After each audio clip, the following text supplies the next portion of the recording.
No need to go far and wide. Let Hometown provide. Hometown Trophies and Embroidery in Lena can help turn your ideas into reality. From awards, engraving, and gifts to custom apparel and business accessories, they have you covered.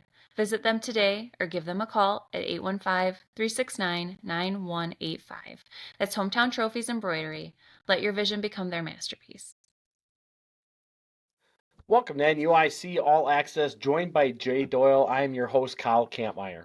Today we feature a baseball coach that has put Galena into the NUIC West title race and is searching for a top seed in the upcoming regional. Jay, introduce our guest to us today. All right, today's guest is Galena baseball coach Ty Hartman. Here is a look at some of his accomplishments.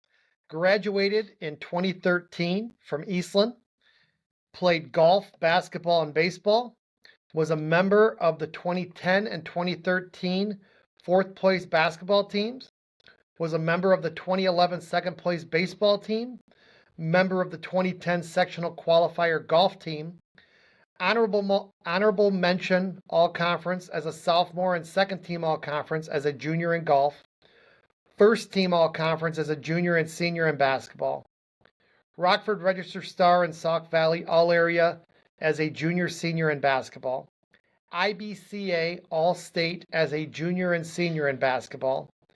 At Eastland was 110 and 18 in basketball during his 4-year varsity career.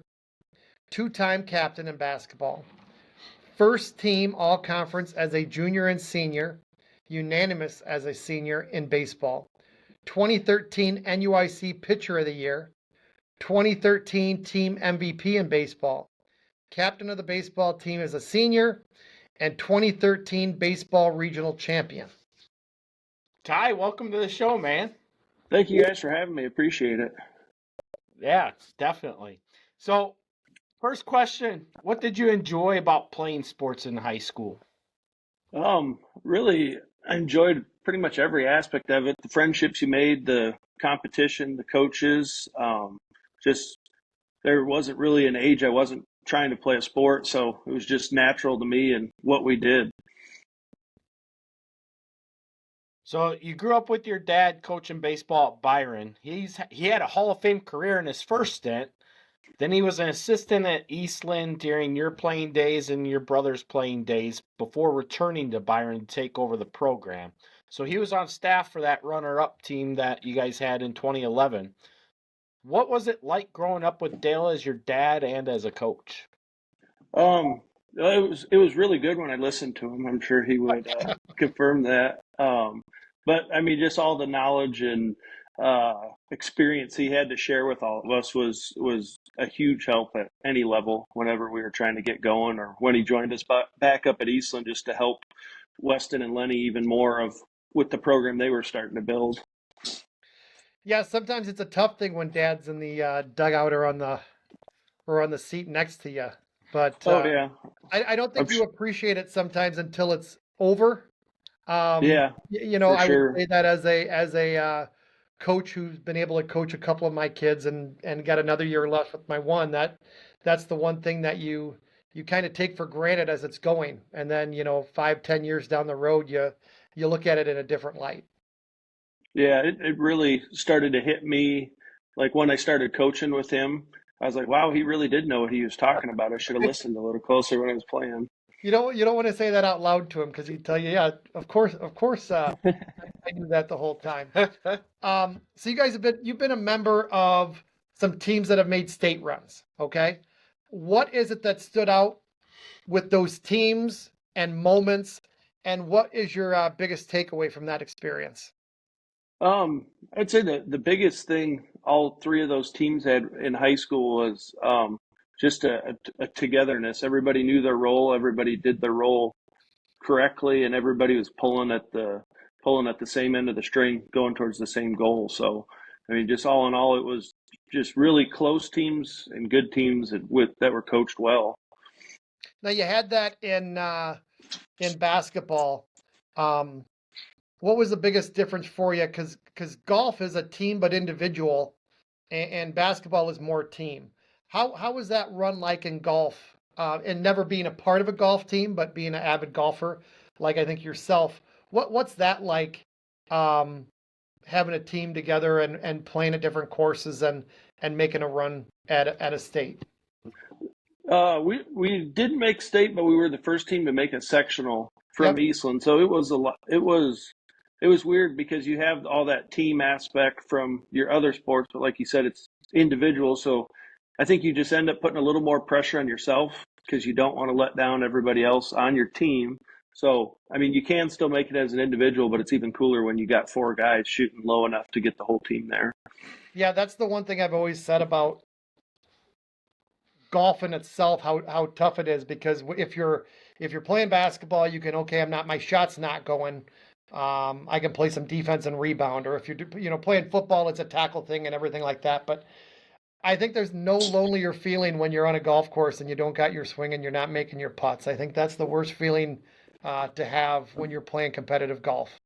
Oh yeah, especially when you're playing competitive. When you're just playing with your friends, you can putt a couple more, hit a couple more. But yeah, Yeah, it's you a can it's a start bad raking from feeling. 5 feet if Yeah. you're not making them. But there's none of that when you're playing a competitive round. No, no, not at all. So Galena's always been known as a football school, especially when me and Jay were in high school. They were definitely going through their biggest heyday. In Hmm. baseball, they've only won one regional title, which came back in 2007. You have the pieces this year to make that run. Do you guys talk about that at all? No, we don't really bring it up. I mean, they know it, we know it that there's only been one team to win one, but I mean, we're just pushing to be the best we can be this year, and if it falls out and shakes out that way, it'd be pretty cool to have the second one that's happened at the school. But yeah. Yeah, I think it's one of those things you don't want to put any added pressure on. Everybody looks at the banner or the board to see and being part of a program that it was 25 years till you win a regional or win a conference, and it's like you don't talk about it, but you like look at each other like, if it don't happen this year, maybe next year, and then next year comes, and you don't want to put any extra pressure on it, but I think you and your players know what's at stake, and all you can do is put yourself in position like you guys have done. You have played like a top seed. You get the top seed, you hopefully get the best route to a regional championship, and hopefully you got your A game that day and you can win one and make Galena add to the banner in that new Yeah. gym of yours that you're going to have. Yeah, I was going to say, luckily the that old banner got knocked down with the gym as it came crumbled down a couple weeks ago, so we don't have to look at it right now. Yep, it's all new banners, so you can add right to it. Yeah, yeah. So you took over the Galena program last season, and you went 14-12 in that first year. And this year, you've really made the Pirates a team to watch and talk about, as me and Jay have talked about what you guys have done over the past several weeks. You're off to a 15-4 start. You're sitting in second place right now in the NUIC West, tied with Fulton. What did you see last year that you felt could lead to the success this year that you guys are having? Well, really, all credit to the kids and how hard they've worked. Last year, we were starting, depending on the lineup, either 6, 7, or 8 sophomores, and so all the experience those guys were getting, not just in practice, but that much more game experience and being able to grow and learn, kind of trial by fire, has really helped them a ton this year. So coming in, taking over the program, being a coach, and then, like you said, having played for your dad, what were some important measurables and standards that you put in place that you wanted to make sure that when people watch and see Galena baseball, they know what you're about? Yeah. Always kids hustling, not hanging your head, not pouting, feeling bad for yourself. That's a big one. And then just always, I mean, just giving it all your all every time you can, because if you don't, that's when baseball's going to reach up and take it right from you. So there's a lot of teams that are incorporating weight training year round. What are your thoughts on that? And do you guys have a program in place, whether it be through your program specifically or your strength and conditioning program, to help build that up? Our school does it through during the school year. It's with PE. They have a strength coach that builds out the program for the students based on whatever time of year or seasons, and then they do it during PE classes. And then during the summer, that coach and then a couple football coaches and whatever coaches can help will run it 4 days a week during the summertime. And then it's more speed and conditioning as well as strength stuff too. But I think it's been a huge help across all our sports.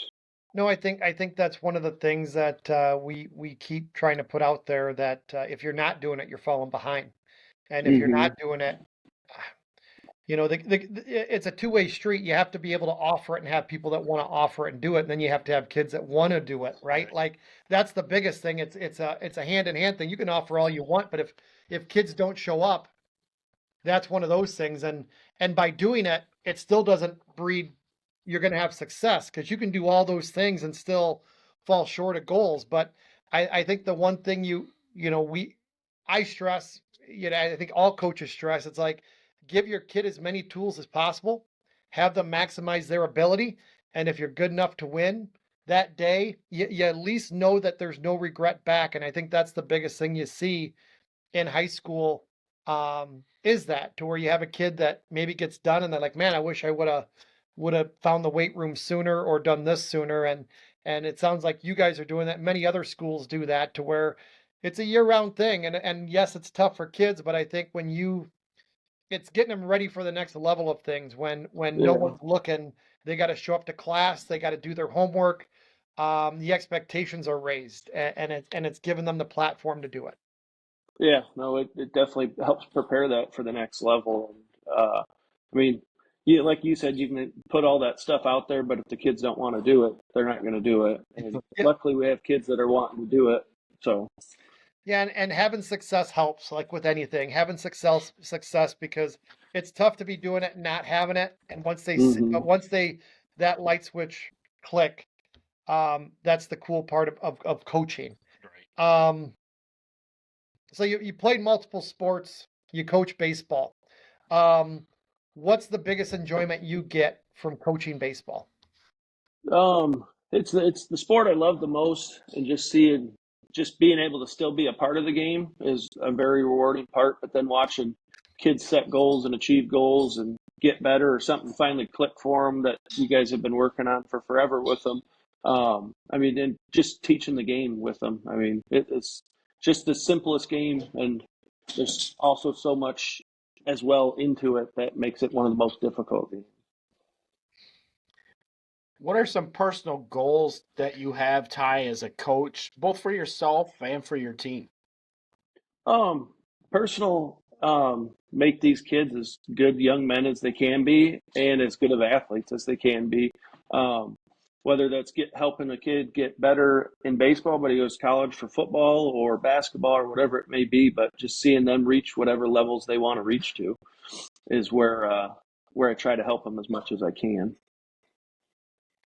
No, I think that's everyone's goal, and that's the enjoyment, like what you guys are experiencing this year is putting together, starting the season off with some expectation, and then seeing that expectation come to fruition of being in position where you're 15-4, heading to regionals with the winning record and a winning sitting at 6-2, second in the conference, with a chance to tie or win that conference. And I think that's the cool thing about it is when you put that plan out as a coach and a team and seeing that come, um, at the end of the year rather than a lot of times we can see teams struggle or do stuff and that, but it's cool to watch you guys from afar, play great baseball. And I'm one of them that root for teams that haven't done it before. So and hearing the story of you guys have not won a regional in X amount of years, I root for teams like you, because it's one things I think sometimes people get spoiled, when it is, but it's also one of those things where when teams haven't won it and being part of it, I just see the enjoyment of the kids and the coaches and the community when you finally get to that level. Yeah, no, it's definitely a huge buy-in and payout at the end of it with just all the community support you've had for so long, and hopefully to finally be able to break through that wall at the end of the year. Yep. You guys returned, um, guys we have heard like Owen Hafel, Drew Koenig, Romer. Who else?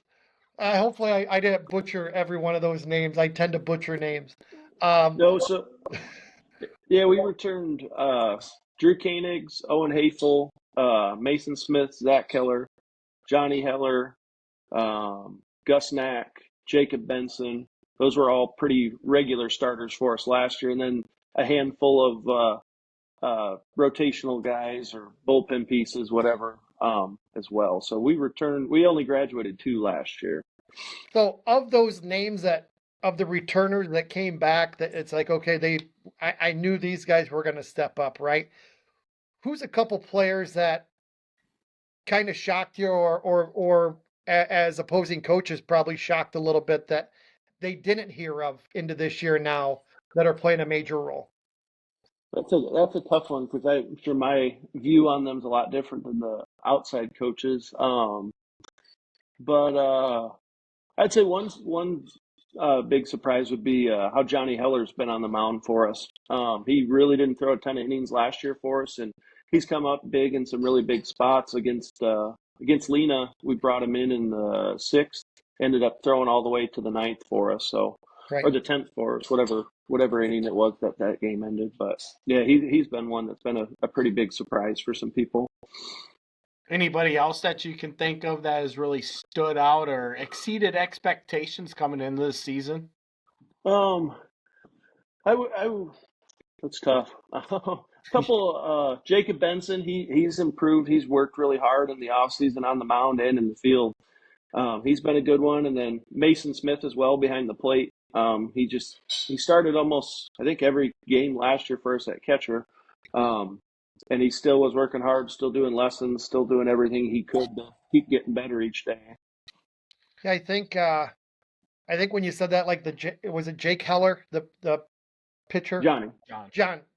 Yep. I think guys like that can really turn a team around, because I'm one of the advocates. I've always complained of the pitch count in baseball, because a couple coaches ruin it. Then it like turns Mm-hmm. into this, like, almost another job, or a job of a coach in general, of trying to manage when you have rainouts and games in a week and everything like that you got to. And when you can get a kid who you may not expected to throw innings, that can throw 3, 4 here and there, and throw strikes, right? Like Yeah. just go out and throw strikes. We'll play defense and get us through innings, and an innings eater, you call them in baseball. Those are the big things that can change a game or games around, because if they don't come through, you're into your more bullpen, and in watching it, I can just see how it can go. And that's for another day that we've talked about, because one of our complaints, and we'll ask that now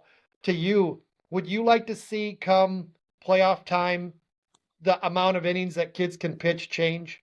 And that's been one of Yeah. my things. Yeah, I would. I get why they have to have the rule. It protects kids from Yep. bad coaches and ruining arms and ruining futures. But yeah, I definitely think there should be some sort of increase, either in pitches total or maybe a day less of rest. Um, I'm glad they are playing the sectional semifinals on the same day, because we got caught by that my last year at Byron. Our 1 through Thursday. DePaul Preps 1 through on Wednesday, so he was ready for the Monday Super. Our one was not ready for that Monday Super, so at least they're finally playing those on the same day, so that will help for teams come that time. That's right, because you guys were there in 2023, which was your last year helping out your dad at Byron. Yep.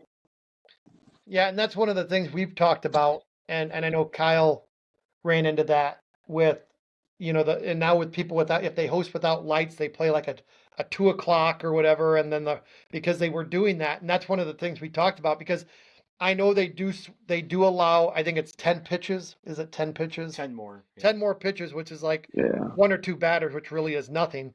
Mm-hmm. But that was my thing. It's like you get to regionals or sectionals. I get you can't just pitch ace every night, but that quicker turnaround, or give a little bit higher of a pitch count just during your regional and sectional time, I think would be a big added boost on the baseball side for better baseball. Yeah, it would definitely help. I mean, the kids know their bodies, and you can tell right when they're warming up if they got it or not. Some kids just bounce back faster than others, and I mean, I get that why they have to do it so Right. broadly but yeah, it would be nice to change it. So earlier this year, you played Ottawa Marquette, correct? Mm-hmm. And they pretty much they blanked you 15-0, no hit you guys. And I bring them up not because you guys got drilled quickly in a 4 inning game, but the fact that they were the defending state champs. They're the team that knocked East Dubuque out at Supers last year. And right now, they also appear to be the team that our area is going to have to go up against to get through it once again in the Supers in order to see a team from our area make state. What did you learn from that game, and what surprised you about them with how fast they could put up runs? Big thing for us, going down there is one of our first games of the year, and just kind of we were looking at it as a measuring stick game to see where we needed to get to. We knew they returned a lot. We knew they had some really good arms, and they can swing it well. So we struggled to throw strikes, and it was one of those games down there at Jacksonville. Once we struggled to throw strikes, it kind of became a bullpen game. But no, they're a very, very good team. So they'll be a tough one to beat, whoever gets out of the area. Who else did you see down in Jacksonville, or were there game or teams that you were able to watch? Because last year's third place team is Route, who is out of Jacksonville as well, and I know that they play a lot of games down at that same little tournament there, as Culbertson puts it on and has close ties to the Route program. Were you able to see Route at all when you were down there? I did not see Route. I just had to look up who was the other team we played. The other team we played was Princeville, down there, but we did not get to catch much. The game before us was a blowout game, so we were on the field. Or we got there as that one was ending, and then we hit the road, got back to Galena right away. So, taking a look at your schedule, you split your season series with East Dubuque. Obviously, you got to play Dad in a game, and he didn't let off on you there either. And then you split your series with Fulton. So really, your blemishes are to the defending state champs in 1A, perennial 2A power in Dad's team in Byron, and then you lost to a super sectional team last year in conference rival East Dubuque, and then you split with 3-time regional champion Fulton. As we're getting ready to go into regional seeding starting tomorrow and into Tuesday, how do you feel that sets you up to be what, like Jay said earlier, the potential top seed in a very heavy regional field? I feel like it sets us up well. I mean, that whole side of our subsectional is absolutely loaded. So I could see it shake out any sort of 4 or 5 different ways, really. But I feel like the kids have done what they've needed to do to put them in the place to potentially have that 1 seed. So it's a cool thing for them. But I mean, no matter which way it shakes out, you're going to have to beat some really good teams. It's kind of interesting too. Like this year, you got 2 NUIC West teams as the host, with both Warren, Stockton, and East Dubuque being hosts. East Dubuque always seems to get to be a regional host, it seems. Obviously, they weren't a season ago, but they are again this year. Um, like you said, you have Dakota, East Dubuque, Galena, Lena Winslow. Rockford Lutheran has put together a decent record against Big Northern Conference Mm-hmm. opponents. Their biggest blemishes are big losses to Byron and North Boone, losing both those season series, but they did pick up some good wins, one including Rock Falls, which I felt is a good win for Rockford Lutheran. Rock Falls always has some good teams that they put together. Donnie Chappell, obviously, you know him. He's been down there for over 20 years himself, has put together a Hall of Fame career. But then you got some sleepers like South Beloit with the Carlson kid, and River Ridge Scales Mound. While they're not having the season that you would expect, they still have some players that can definitely make some noise when the right time comes. and then Warren Stockton, Coach Nielsen being his last year of a 45-year career, they can always be a team that gives a lot of teams fits. Mm-hmm. Is there a direction you'd like to go? Would you like to go to East Dubuque, being that it's a little bit, well, really, East Dubuque, Warren really is middle of the road for you, but is there a direction that you'd rather go? No, not really. Just because I don't know which way it's going to shake out. East Dubuque might be a little closer, so if we're going by miles on the road, then. But no, I don't have a preference really. Just depends on how it shakes out seating wise for us. And then obviously the other subsectional, you feature teams. AFC's been somewhat streaky this year. That second half of the season here, they've kind of hit a cold spell. You got one of the favorites in Forreston down there. Fulton again, 3-time regional champ, going for their 4th consecutive regional champ. Eastland, your alma mater, got off to a slow start. They've started to turn it on and starting to play to the expectations we thought that they would be. And are a host. Mm-hmm. And then you got Milledgeville, who, is playing at a higher level than what we anticipated they would be. And then Pearl City, who has made some surprises with wins over Dakota and Lena Winslow recently, and they just beat East Dubuque over the weekend as well. Yeah, that other side's going to have some really good games as well, with a lot of those teams peaking at the right time, especially like you said with Eastland. I think they've had to win 8 of 9, 9 of 10, something like that. They've been on fire. Yeah, I think one of the tough things in watching that I find difficult, I know in the softball side it's even worse for the regional settings, is how the conference does their scheduling, to where some teams have not played other teams in the conference. So I guess in basketball it's easy, because you may play away against the team, but you at least faced them, right? So Mm-hmm. I played Dakota, I played Lena, I played all these schools that are in my regional. I've at least played them, so I have some head-to-head competition. I know in softball, we'll talk later on that, there'll be teams that you haven't even played yet. And that's the tough thing how the conference does it, where you wait and play 2 in the same week. I sometimes understand why they do it. It would be a lot better with how the seedings come out and how IHSA has to work it. It's a much clear cut when you've played somebody and it's like, hey, I've done it. Now it's tough, and you guys is everybody's split with everybody. So Mm-hmm. it's like who's where and who's what. And, some people just look at record. I'm one of the coaches that I will look at strength of schedule. I think that's number one. And then I think, also head to head, of course, first, and then strength of schedule. And then, okay, if we're close, then I'll go with the better record.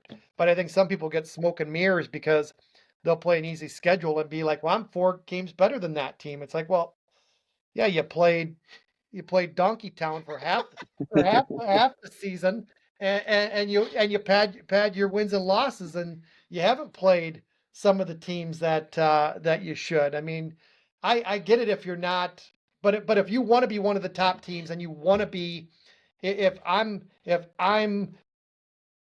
a coach and I'm like, hey, I want to be one of the top teams this year, I got to put a schedule that's going to back it, right? And if I win them, then I got it.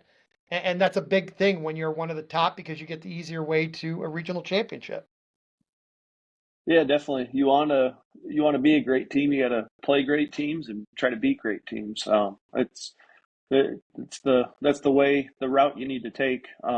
It does you nothing to go win a bunch of games, 20-0, 19-0, 18-0, over and over and over, and then you get in a tough, close game and you haven't had any experience with that yet. So you've obviously been in a lot of big game experience. Now, with your schedule, I know some schools it's athletic director puts the schedule together. Do you help with that schedule, or do you allow your athletic director to do it all? Coach Freed sets up a big chunk of it, and then he'll ask, what games do you want to add, what games do you want to drop, and then we'll try to add as many as we can add with whoever wants to play, and then if we need to drop any, we can. So I know he's already building that right now for next year, so he was already emailing and asking for who we want to see next year. And that's how I always hope it's done, right? And I know I've been able to work with Coach Kramer this year with our schedule, and that's how it should be. Mm-hmm. When you're talking, because there are going to be times where you may be down, and it's like, well, I shouldn't play the schedule I'm playing because it's not good for anybody, because you'll have that 20-0 loss and, play somebody else and do that. But it's like you have some better teams coming up. It's like, okay, well, we want to challenge ourselves a little bit. Let's get this and this team and everything like that. You can't change your conference schedule, but you can definitely change a tournament or two and some Divisional games. cross divisional games. So I'm glad to hear that. I hate to hear it when you talk to a coach and they're like, well, I don't know. I don't make the schedule. It's like, I don't know. I know the first year I got in for basketball and I looked at the AD and he's like, I just make the schedule and do it. And it's like our first 2 weeks were now this is like 5-6 years ago. It was like when Stockton was going to state and Galena's always been good in basketball and we had that and it's like that was our first 10 games and it was like I looked at our AD at the time. I'm like, yeah, that dude, this ain't happening again. Like, if you want me to coach, I ain't gonna sit there for these 10 games. And then we made it a little easier schedule for a year or two. And the last couple of years, we've had a tougher schedule, and it needs to change. So it's beneficial for everybody. Oh, for sure. You want to build that momentum. I mean, obviously, as you're well aware, I've taken my kids into Providence Catholic to play that powerhouse of a school, and they get those games in the Chicago Catholic League, and there's a lot of state championships coming out of that league with Providence last year. The previous 2 years was Nazareth Academy and Joliet Catholic, and I mean, going in there is an experience, and I kind of look at it as we're a low level college team going to play a D1 Big Ten team or something like that. You're the Western Kentucky versus Alabama. Yeah. On a Saturday is what that turns into. But it's interesting because I look at it as when we were in college and we did play the University of Illinois. You want to go and have that experience and that challenge to see if you can compete at that level. And that's exactly how I look at it with our team. Like, I want to go in there. I want to put our best team out there and see what we have. And then I come back and I ask the kids, all right, what'd you learn? What did they do that was better than what you did? And it's not always, obviously it's not the fairest of things because you got a 4A school that gets to not just pick their kids, but they're a private school, so they're probably recruiting their own kids. Well, yeah. Yeah, to a degree, right? I mean, obviously they have to recruit in order to keep the doors open. But, I mean, you're talking about a team that they're well put together with a bunch of seniors and juniors, and I'm going out there and I'm throwing out 5 sophomores in our starting lineup, and to that level of degree, it's a little bit of a little bit of a challenge and an underdog type of thing. But, at the same time, I think it allows you to learn what you can do to increase your level of play. And the very first year that we went in there and did that, that's exactly what we found out. We had to learn how to play faster. So while we only lost 7-1 that year, which was a lot better than the 16-1 loss we took this year, we learned a lot from that game and were able to go through and make those adjustments. And that, in my opinion, has actually carried over into this year as well with Dakota. It's definitely good to challenge the kids like that. It's a whole different level of baseball than we normally see around the NUIC. Yeah. So, regional seeding coming up.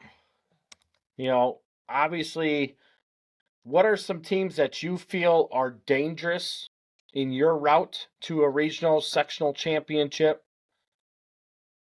And what would you like to see different about the current format if there's any changes that you'd like to make with it as well? Really in our subsectional, I mean, you hit on them all earlier with East Dubuque, Dakota, Lena, Lutheran, and God, I can't think of the whole list. So if I'm forgetting somebody, my apologies. But the the what I would like to see him do, and Jay had talked about it earlier, was your top 4 seeds be your host sites, and then you seed it from there. That way, your true 1 seeds are hosting your regionals. You're playing at your own field, and you're getting that reward of earning that 1 seed.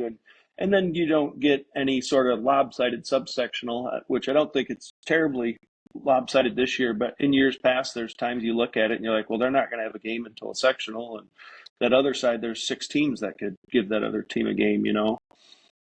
Yeah, I've just always, have said that, and I've also always said I think you give, and it's a Wisconsin thing that I remember asking that question because, in being close to Monroe and coaching girls basketball, I'd watch a lot of their games, and they had a really good player back in the day, and they were always hosting regionals. So I asked that question to a buddy of mine. I'm like, well, how do they always host their regional? And he goes, well, that's how it's done up here in Wisconsin. You get told who's in your stuff, and then the higher seed will host. And even in football, I've said that to where the higher seed will host up until the game before state, right? So it's like then that's at a neutral site between the two. They meet and they play. And I've even said that for football because it's like it's not my fault that my team went 9-0 and they went 6-3, and just because you didn't, I hosted first round, you should get to host second round, like to make it fair or something. It's like, well, I went 9-0, my team did this, and I should get to host every game until I lose, right? And I've always been that component for football. For baseball, for basketball, and that, I just think you get away with ADs that are good, and they get regionals, and that's why you see a lot of teams will get a lot of basketball regionals or a lot of baseball regionals, and they try to hit it hard to get it. And it's like some ADs aren't very good, and they don't want to do it because it's a lot more work, right? It's a lot of work that they got to host, they got to do it, you got to find extra ticket people. Well, that's not fair to a Galena Pirate team that may would get to host this year or anything like that. The top 4 seeds, I think if you run the gauntlet and you get a top seed, you should be earned to host a regional. And there should be some type of, benefit to doing that. And case in point is Galena runs the table, and you got to play and you get the 1 seed. But the 4 seed is, well, East Dubuque or Warren River Ridge or Warren Stockton's the host. So one of them is the 4, and they're really good. Well, then you got to play at their site, but you're the 1 seed, right? Like that. I think in baseball, I don't want to like diminish it because I just think you're so far away. It maybe, but in basketball and in these other sports, it is an advantage, right? Yeah, oh, yeah, And I think it's even an advantage, if in you guys just playing on your home field. yeah. It's more familiar, but I've just always been one of them that if it's that way for the regular season, what good is the regular season? Because you work your tail off to get it, and then if you just play in a rival's gym for the regional championship, and you worked your tail off to get that higher seed, and they were a 5 or 6 seed, like that's still an advantage. And for the work you put in from last whatever till now, should mean for something. And I've been an opponent for that for many years, whether it would benefit me or not benefit me. I just have always said your regular season should mount for something. Yeah. In a long-winded rant of things that can be fixed by the IHSA of things. So we kind of added it. The next question was sectional seeding has been a hot topic. Do you like the current format, or would you like to see it? And I think one of the questions we didn't hit, but that was subsectional. Do you like how it sits, or would you like to see, we've talked about it before, the whole subsectional seeded? I would like it like that, just a bigger chunk of teams. That way you're getting more of a true breakdown of where the teams should be, so you're not having 4 or 5 top teams on one side and 2 of the top 8 on the other side. No, If and you did it, I think every coach has agreed with that. And you're just one of the many that has agreed. mhm. And sometimes that benefits you and sometimes it don't. But like I said, yeah, for the hard work that the kids put in and the coaches put in a year, whether it be volleyball or football or basketball or baseball, softball, um, that should mean something. And I think sometimes by them seedings and by the host sites can play a factor that shouldn't be played a factor. So IHSA released some new provisions that are going to take place coming in the very next school year, so starting this fall, where they set the enrollment cutoff for all sports with the exception of football.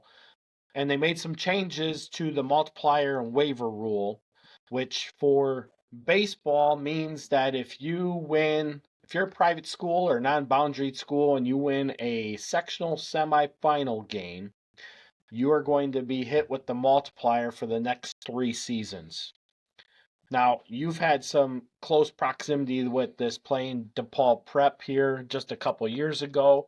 Obviously, they just won a football state title in 4A and next year they're going to be in Class 7A because of an increased enrollment and now being hit with the multiplier as well. So they're going from 4A all the way up to 7A. Do you think it helps to answer some of these issues we've seen in recent years with private school dominance at the state level? I know more so on the boys' side than the girls' side, especially in baseball, we tend to see more private schools at that state level dominating, and it doesn't matter what classification it's in. Yeah, it's tough no matter what. No matter what sport. I mean, I've always kind of thought it was worse in basketball and baseball on the boys' side, just because you had that many less classes and that many more schools shrunk down into it that you're going to run into privates at some point. And that 2023 run, we only had one public school that entire postseason, which was North Boone, and they had a kid go to Middle Tennessee to beat pitching wise. But hopefully it'll help.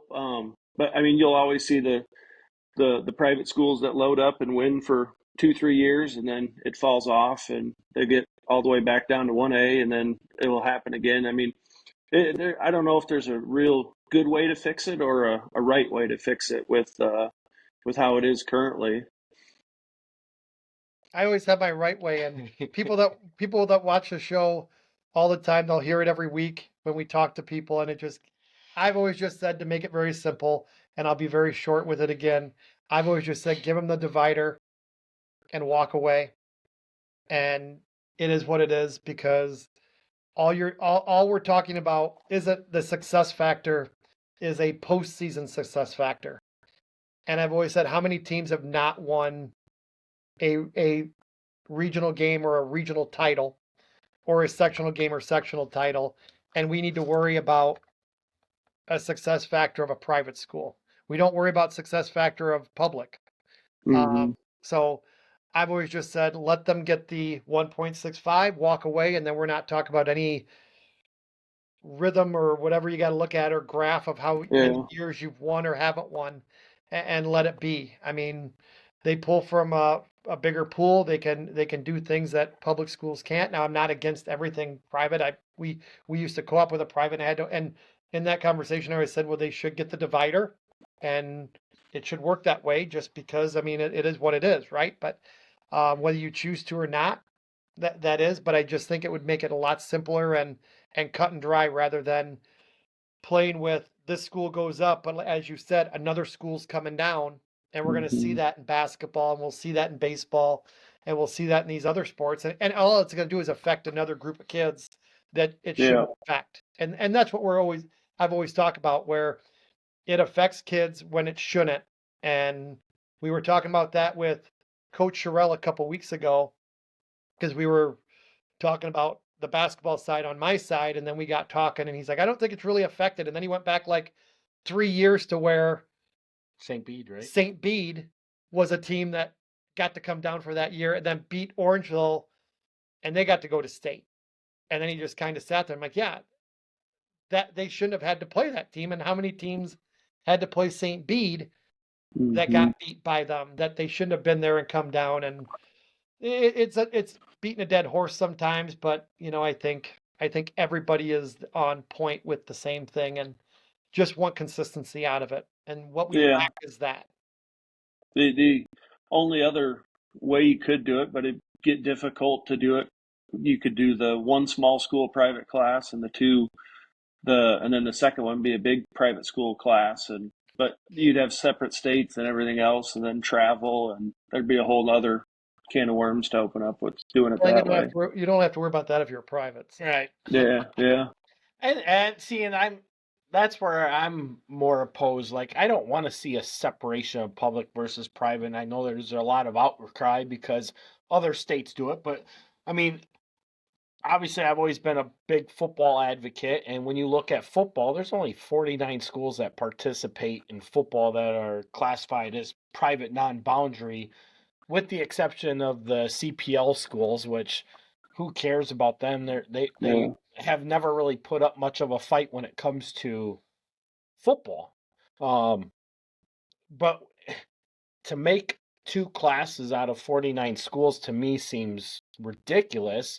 And then Mm-hmm. if you even made it just one class, now you're putting your 1A privates in with 8A privates, and that definitely ain't even close to fair. So, and I mean, that's football, and football is totally different, but that's tends to see where we hear it the most here lately, especially after this year. And Definitely. Everybody got their ass kicked this Yeah. year, and it's like it wasn't Yeah. even it wasn't close. And I think sometimes people think, well, it's not different, or this kid's, or it's not, what I mean? And it's like, well, you got firsthand thing of what multiple Division I players, like actual Division I players, look like in 1A playing against 1A schools when you got a kid that's running back from going to Oregon, and Yeah. it's like it's not, it's, yeah, it looks exactly how it looked.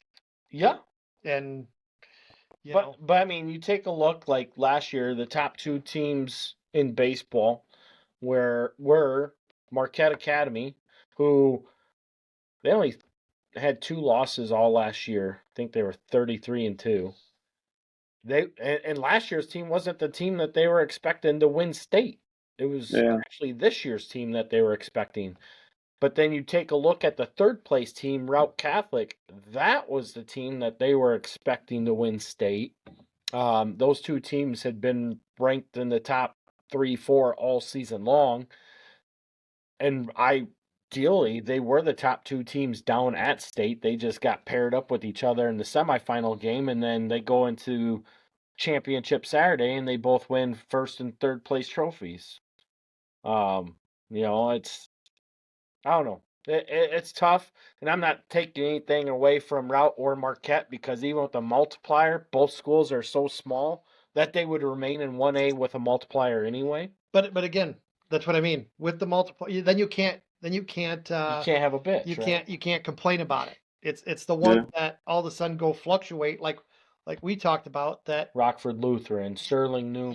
you can have the complaint with because Right. of the success factor. And it's like you go down the list of these schools and put the checkbox, and let's take, it was 2007, right? Was the last time Galena won a regional title. And if this is their team that they've won it, and all of a sudden you get to regional title, and a team from that's normally 3A comes down to 1A and beats you, I mean, yeah, you have a completely different look at it then, right? Because it's like you guys have done your thing, and you don't get a divider, and you don't get to do those things. But that's for we've talked about it a lot, and the main thing I need to ask you, Ty, in our conversation before, is the real meat, the meat potatoes of this. And that is, early on we talked of your golf game. What A is your handicap, and B, what is your favorite course you've been able to play? Favorite course to be able to play is Be tough between Streamsong Blue and Streamsong Black. They're both But pretty incredible same, courses. same, same place. We talked about that earlier. Yeah. I was there 2 weeks ago. If you're an avid golfer, it's a great place to play some golf. They're putting on their fourth 18 holer. They got 4 courses there now, blue, red, and black, and then a walk-in. Did you do all 4? Nope, just blue and black. So Blue we and need to black. get back sometime Yeah, and you do. get the other ones in. Yeah, you do. I would say this. They say that 18 hole is like a par 3 course. And if you played the par 3 course up at Sand Valley, have you played that before?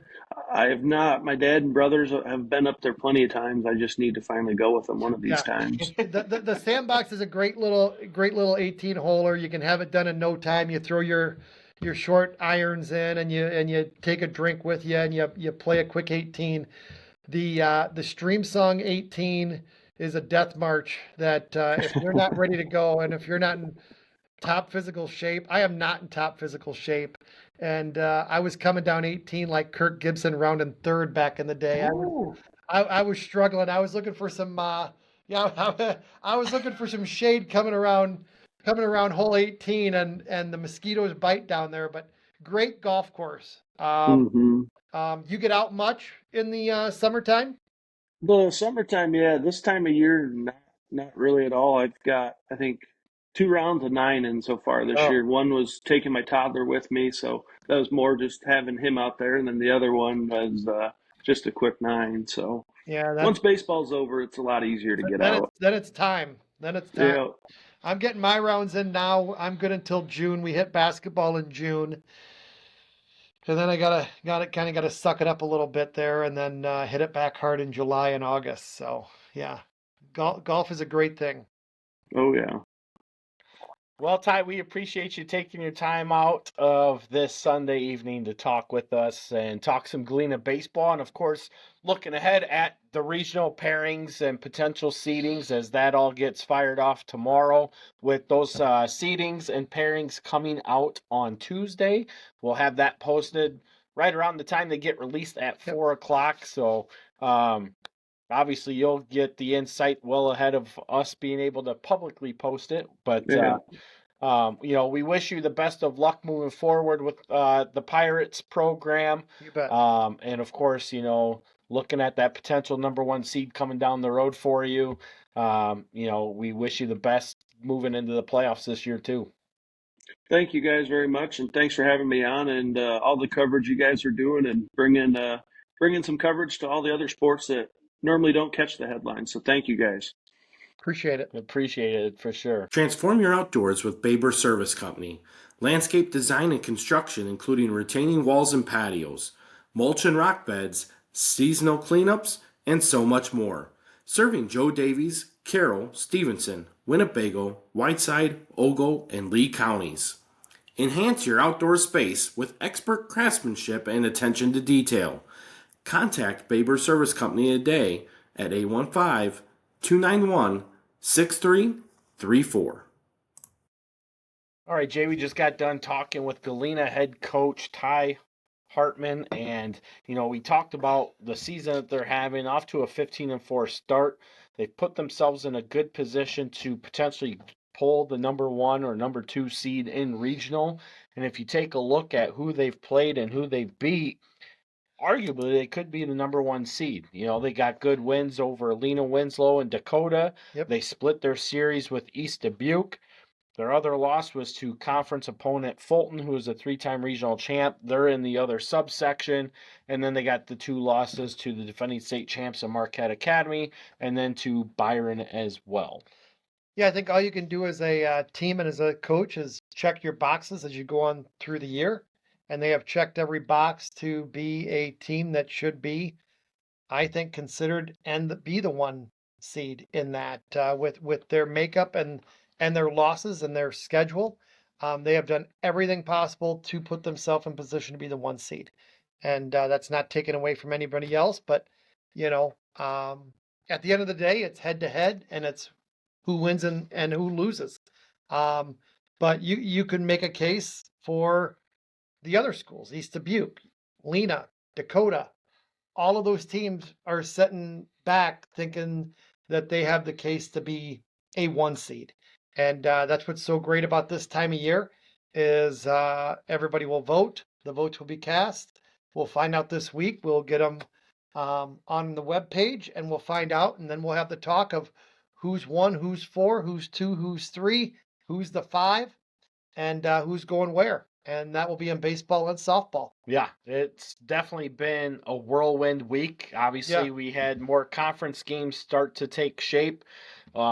Taking a look at the NUIC North, Pearl City right now is sitting out Yeah. front. Shout out to Pearl City. I think everybody was sitting back and thinking, okay. And I think maybe the teams that they were playing probably were thinking, okay, well, they hadn't played many good teams. Wait till they hit the gauntlet of their schedule.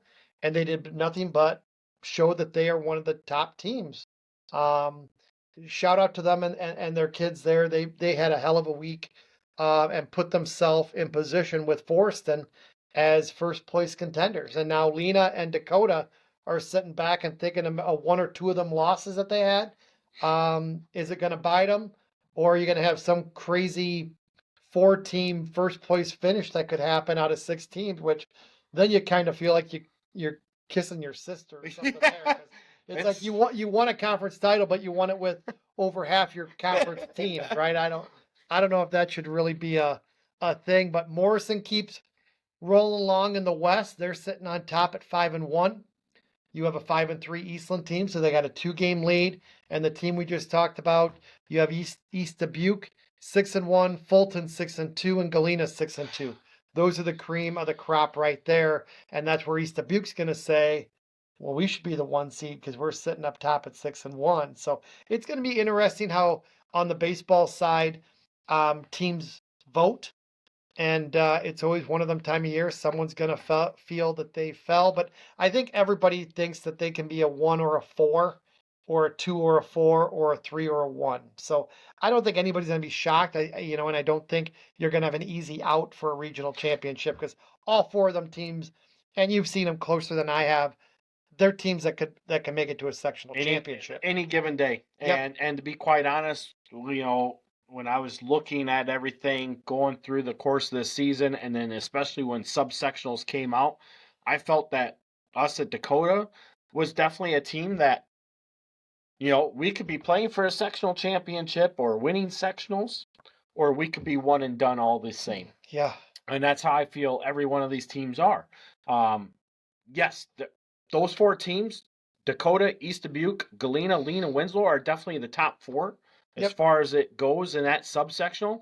Don't count out Rockford Lutheran. Obviously, that was my nemesis last year. They've played a very good, hard schedule as well. And when you break down those teams in that subsection and you take a look at schedule strength, Dakota, Lutheran, and East Dubuque are the 3 teams with the toughest schedules.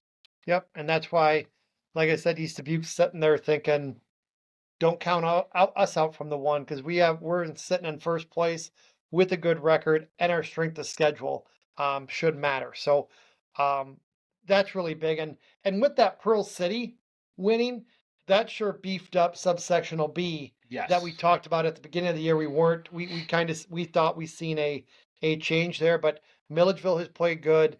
Eastland's starting to play good baseball. Forston is the cream right now of the crop in the north.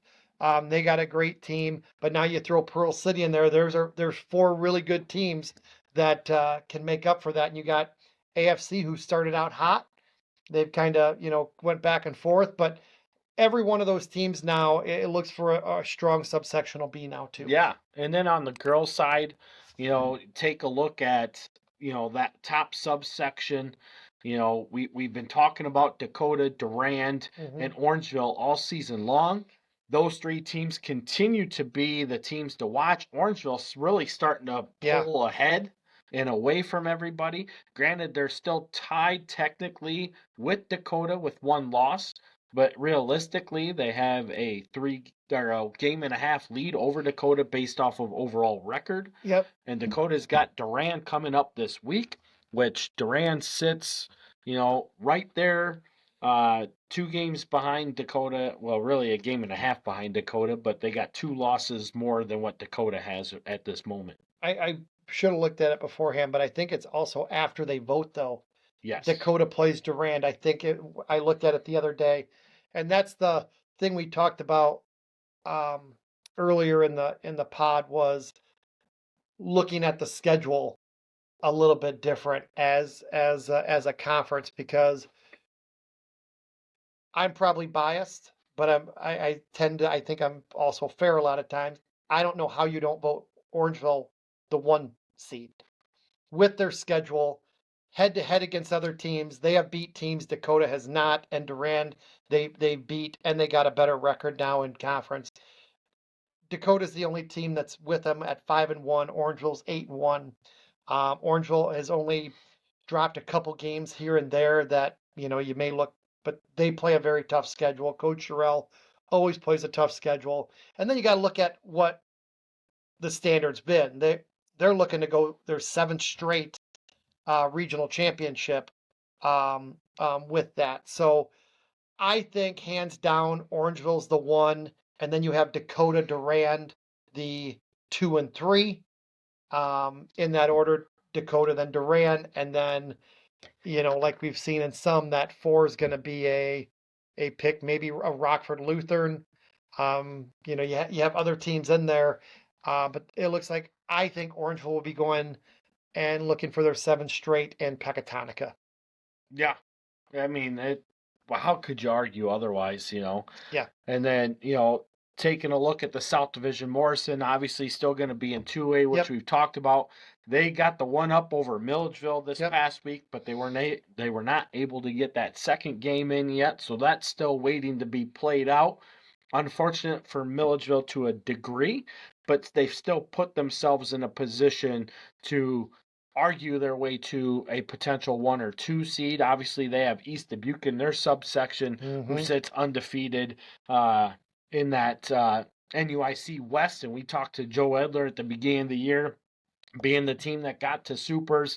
He's definitely put his team back into the mix as being another team to talk about making a deep playoff run once again. And you can't forget about Fulton sitting there in second place right now at 5-1 either. Well, and that's what we talked about going back to that in the subsectional A. Orangeville is the only school to defeat the ace of East Dubuque. And I think when you look at things like that head to head, that's what should get you ahead of the other teams. But that also, when you're East Dubuque, will probably get them the 1 seed. They got the pitcher. But we look at subsectional B, and we talked about that earlier.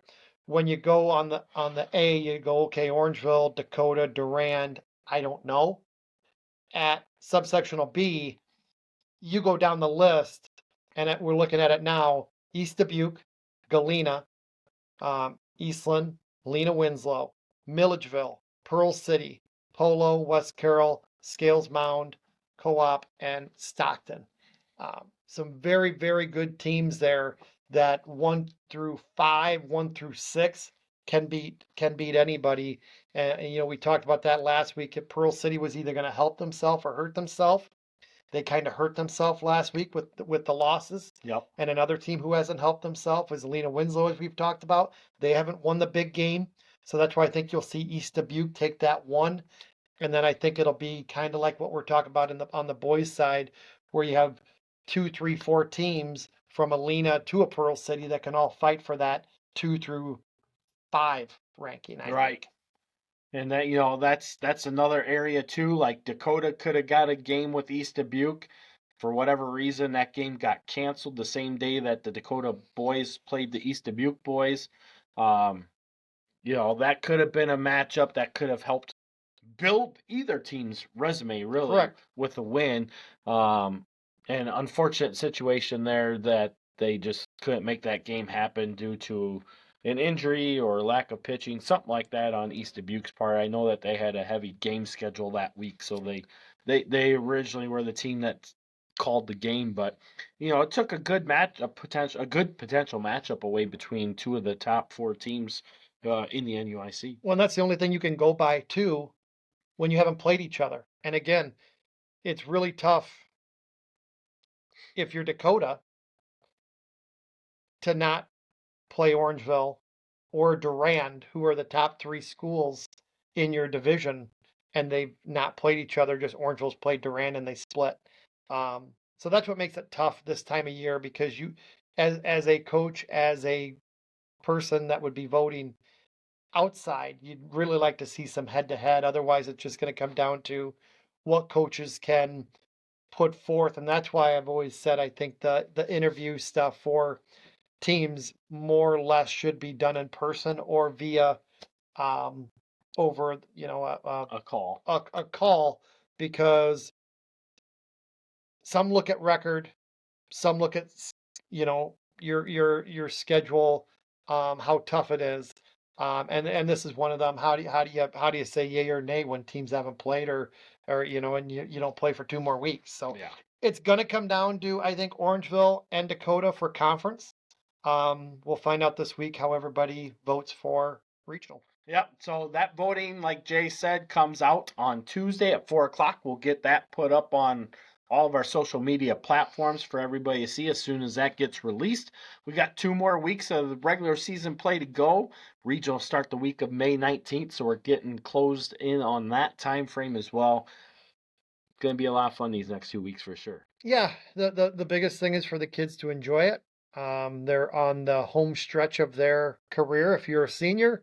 And if you're a senior, or if you're a junior or underclassman, don't take it for granted. We've seen it with injury, we've seen it with COVID, we've seen it with you name it. You gotta answer the call when the time is. And if you're any of these teams and you want to continue your year, you hopefully playing your best baseball, softball this time of year. Couldn't say it better myself. Okay. Get out to those games, root for your teams, and as always, root for the NUIC. And by the way, happy birthday, Kyle. Oh, thank you. I knew you were going to throw that in there. Yes, had to get you. Had to Yeah. get you. Another year around the sun, 44. Thanks, Jay. You bet.